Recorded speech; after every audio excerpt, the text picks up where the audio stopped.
Depuis bientôt 3 heures, nous volons. Provenance, Seattle, côte ouest des États-Unis. Sous nos yeux, la banquise majestueuse s'étale à perte de vue. À bord, une cabine vide. Le Boeing 737-800 est neuf. Dans quelques jours, il rejoindra la flotte de la compagnie Transavia, la filiale à bas coût du groupe Air France, basée à Paris-Orly. Vincent est l'un des 2 copilotes à bord. Il nous montre la route. On est là à peu près à travers nord-ouest de la baie d'Hudson. Ici, on fait route vers le nord, est-nord-est, vers le Labrador en fait, vers le Groenland. Et après, traversée de la passage Davis là, et notre seul terrain d'appui sur le Groenland qui est Kangerlussuaq. On a demandé l'ouverture du terrain sur une période à peu près de 5 heures qui nous permet de pouvoir y accéder avant le Groenland et même ensuite lorsqu'on a passé le Groenland avant d'arriver sur l'Islande, pour pouvoir faire demi-tour au cas où.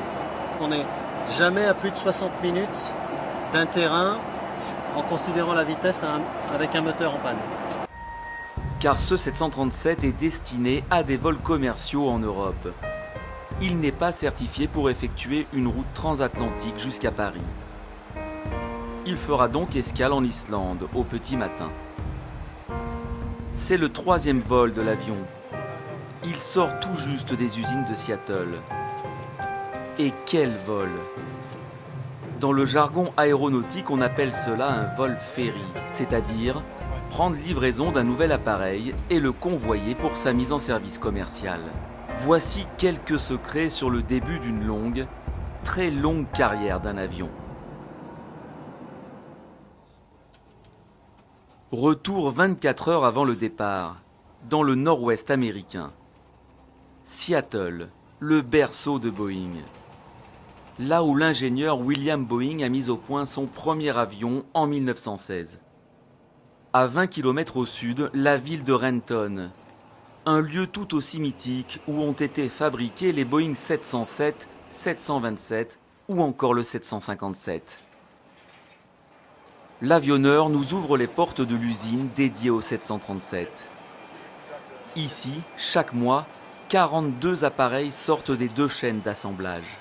Avec l'ouverture d'une 3e chaîne pour le 737 MAX en 2017, Boeing prévoit de pousser la cadence à 47 appareils par mois. Nous avons rencontré Antoine Puciot, le PDG de Transavia. À chaque visite, il s'émerveille. C'est toujours émouvant de voir la construction d'un avion. C'est comme une naissance finalement. On voit naître à partir d'un certain nombre de pièces diverses, éparses. On voit naître le produit qu'on va utiliser pendant des années. Alors c'est passionnant de voir cette chaîne parce que c'est beaucoup de technologie, c'est extrêmement sophistiqué et en même temps c'est beaucoup de sérénité. C'est très calme, c'est parfaitement ordonnancé et on a l'impression d'une fabrication totalement contrôlée, maîtrisée et de voir une naissance aussi bien menée. Ça ne peut que nous rendre confiants pour l'avenir et pour le fait que pendant toute la vie de cet avion, on aura un produit qui sera parfaitement adapté à nos besoins. Avant de pouvoir voler, le 737 voyage en train. Provenance, l'État du Kansas, où le fuselage est fabriqué.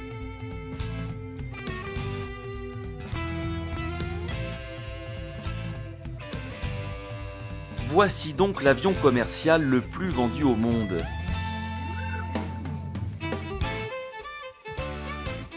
En avril 2014, l'avionneur américain a livré le 8 millième exemplaire de son moyen courrier.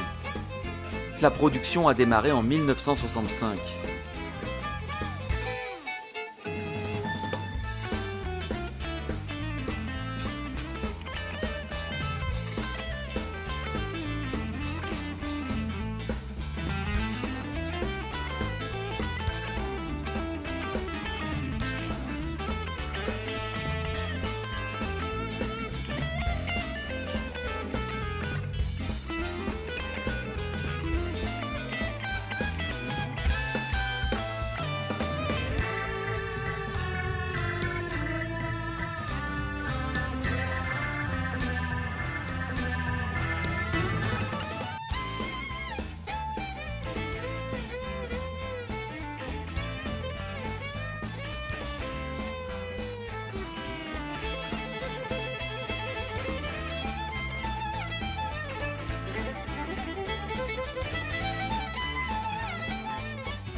Aujourd'hui, plus de 9500 commandes ont été enregistrées.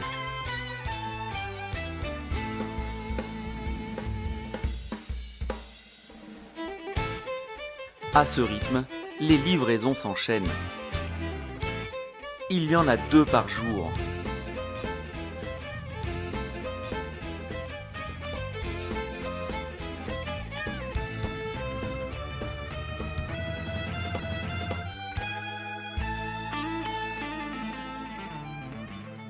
Les 737 attendent sagement leur tour ici à Seattle sur le Boeing Field. Et voici le nôtre, prêt à rejoindre la flotte de Transavia. Il n'a qu'une poignée d'heures de vol au compteur.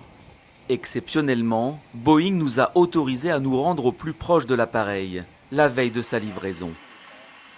À cet instant, l'avion appartient toujours à Boeing. Long de 40 mètres, le 737-800 Transavia est configuré 189 places en classe loisir unique. Une cabine aérée, large de 4 mètres.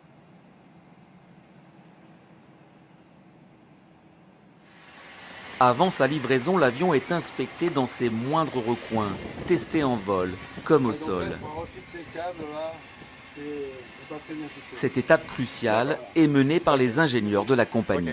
Le process de livraison s'étale sur 5 jours, avec une journée consacrée à l'inspection physique au sol de l'avion, puis un vol de contrôle qui dure 2h30 à peu près, qui est fait par un de nos pilotes, avec un pilote Boeing et un ingénieur en vol de Boeing. Et puis ensuite, les défauts éventuels qu'on a pu constater durant nos inspections sont rectifiés par Boeing sur les jours suivants, avec pour objectif qu'il soit à 0 défaut au moment de la livraison le 5e jour. Et les défauts les plus fréquents sont des petits défauts de réglage de commande de vol, puisque quand on prend un avion neuf, on veut qu'il vole absolument droit. Et il peut arriver qu'il soit très légèrement décalé, et dans ces cas-là, on fait rectifier ça. On vérifie l'état général du moteur, les câblages, le serrage des tuyauteries, des raccords, l'absence de fuite. Bien, on inspecte tous les éléments visibles de l'avion avec tous les capots et les accès ouverts. Et ça peut être les soutes électroniques, le logement de train, la cabine, le poste de pilotage, pour s'assurer que l'avion est conforme à ses définitions. Il faut dire que cet avion vaut 80 millions d'euros l'unité au prix catalogue. Mieux vaut en effet que tout soit parfait. Le transfert de fonds relatif à l'achat de l'avion ne prend que quelques minutes. Il a lieu discrètement dans l'une des pièces de ce bâtiment. Nous avons été invités à assister à la signature du bon de livraison. Salut Patrick. Ça va ? Bonjour. Hello. Autour de la table, nous retrouvons les Français. À droite, à leur côté, un représentant de Boeing et en face, un industriel chinois.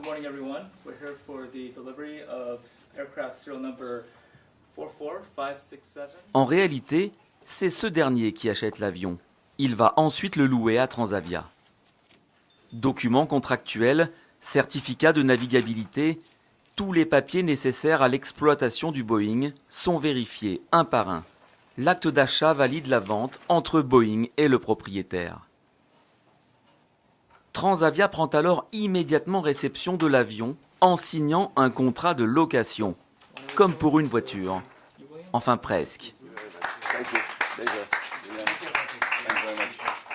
Il faudra débourser tout de même 250 000 euros par mois. À partir de maintenant, l'avion va voler pour Transavia. Il faut qu'il vole sans aucun problème, ni administratif ni technique.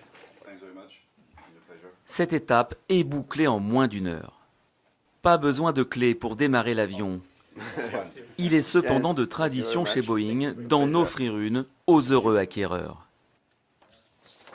Peu de temps après, l'étage en dessous, les pilotes Caroline, Vincent et Emmanuel le commandant sont en pleine préparation. L'avion doit décoller au plus vite pour débuter ses opérations à partir de Paris.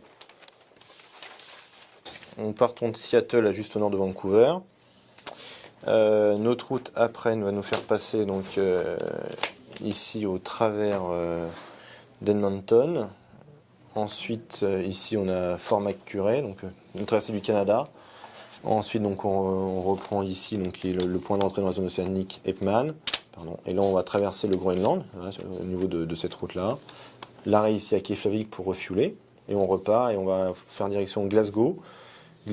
Ensuite, on traverse donc le Royaume-Uni. On rejoint la France au niveau de Deauville et l'arrivée sur Paris. Et ben voilà. Au total, près de 11 heures de voyage. Pour un équipage de Transavia, c'est un vol exceptionnel et rare. On savoure à sa juste valeur l'opportunité, quoi. On n'a pas un avion neuf tous les jours dans une compagnie, et encore moins dans une vie de navigant, donc c'est sûr que chaque seconde est prise à sa juste valeur, oui, c'est évident. Ouais. So, again, congratulations and thank you. Now, you tell us when you're ready. Yeah, let's take a look right here first, gentlemen. Deux, trois. Excellent. Congratulations. Congratulations. Thank you. Pleasure. Thank you so much. Congratulations. Congratulations. You have a nice airplane. Beautiful one. I'll take On a hâte de partir parce que on veut l'avoir vraiment chez nous et puis le faire voler pour nos passagers. Hein, c'est le but principal. Donc voilà. C'est aussi un vol particulier avec peu de passagers à bord, nos amis, je dirais, l'équipe. Et puis on suit une route qu'on ne fréquente pas habituellement, puisqu'on va survoler le nord du Canada, on va faire un stop à Reykjavik en Islande. C'est génial, ça c'est génial. Emmanuel et Caroline ont pris place au poste de pilotage. C'est Caroline qui aura l'honneur de faire décoller le bébé Boeing.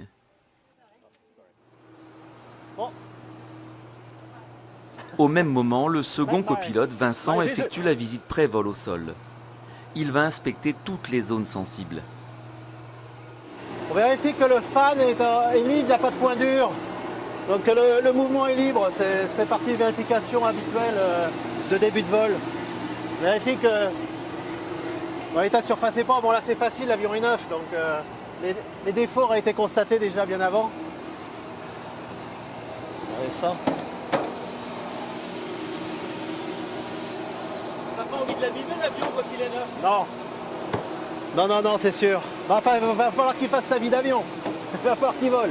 Le risque sur un avion neuf, ce serait qu'un technicien ait oublié un chiffon ou un truc comme ça, mais on est dans l'anecdotique. Hein. On va pouvoir rentrer. Hein. On voit les câbles de commande de vol, ici, là. Commande de vol, circuit hydraulique, A, B, et puis le stand-by. Donc il y a 3 circuits hydrauliques sur cet avion. On voit les mouvements de volet avec le mécanisme de secours et le mécanisme principal. On voit le mécanisme de retenue du train d'atterrissage avec les ressorts de rappel. Ici, le crochet, le train d'atterrissage vient s'accrocher ici. Bon, ici, effectivement, c'est le cœur de l'avion du 737. Ouais. Câble, hydraulique, électricité. Enfin, surtout les commandes de vol et les circuits hydrauliques. Ce bruit, c'est la mise en route de l'APU. À l'arrière du fuselage, ce petit turboréacteur embarqué permet à l'avion d'être autonome pour sa mise en route et pour le roulage.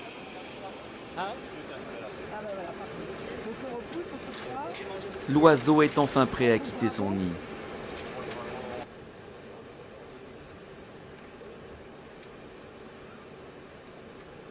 Roulage vers la piste 31. L'envol se fera par le nord.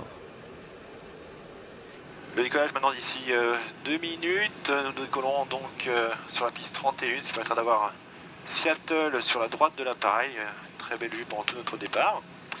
Puis donc nous survolerons le Canada et Keflavik, prévu d'environ 7 heures de vol. Je vous souhaite un très beau voyage en votre compagnie. Merci. Sans passagers à bord, l'avion est tout de même lourd. Dans son ventre, 21 tonnes de kérosène. De quoi voler en toute sécurité jusqu'à Reykjavik en Islande. V1.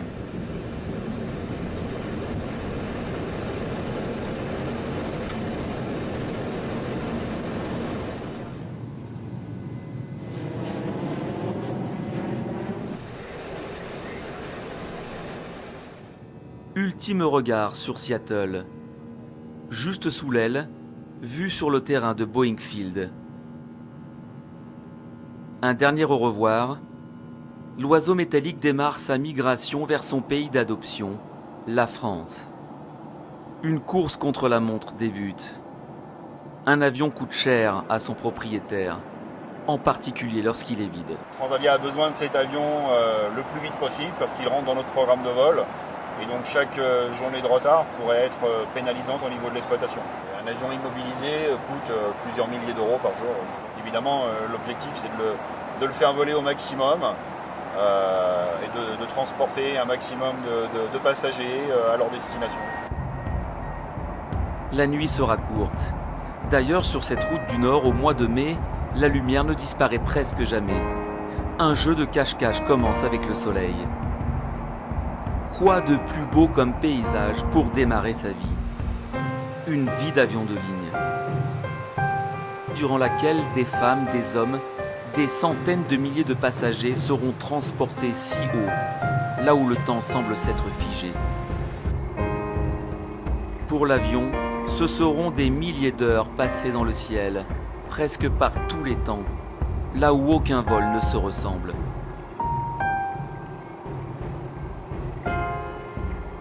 C'est la descente vers l'Islande. L'oiseau, comme guidé par le soleil, finit par le rattraper. 100, 50, 40, 30, 20, 10.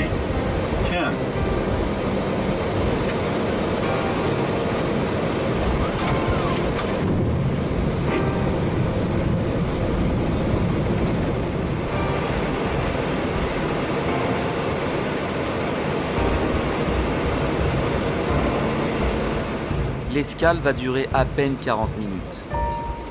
Le temps de montrer les documents de l'avion aux autorités et de reprendre 6 tonnes de kérosène.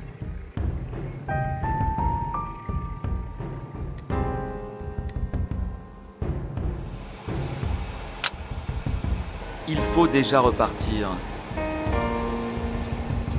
V1. Dans moins de 48 heures, le 737 va débuter sa carrière. La plus longue carrière que l'on puisse souhaiter à un avion.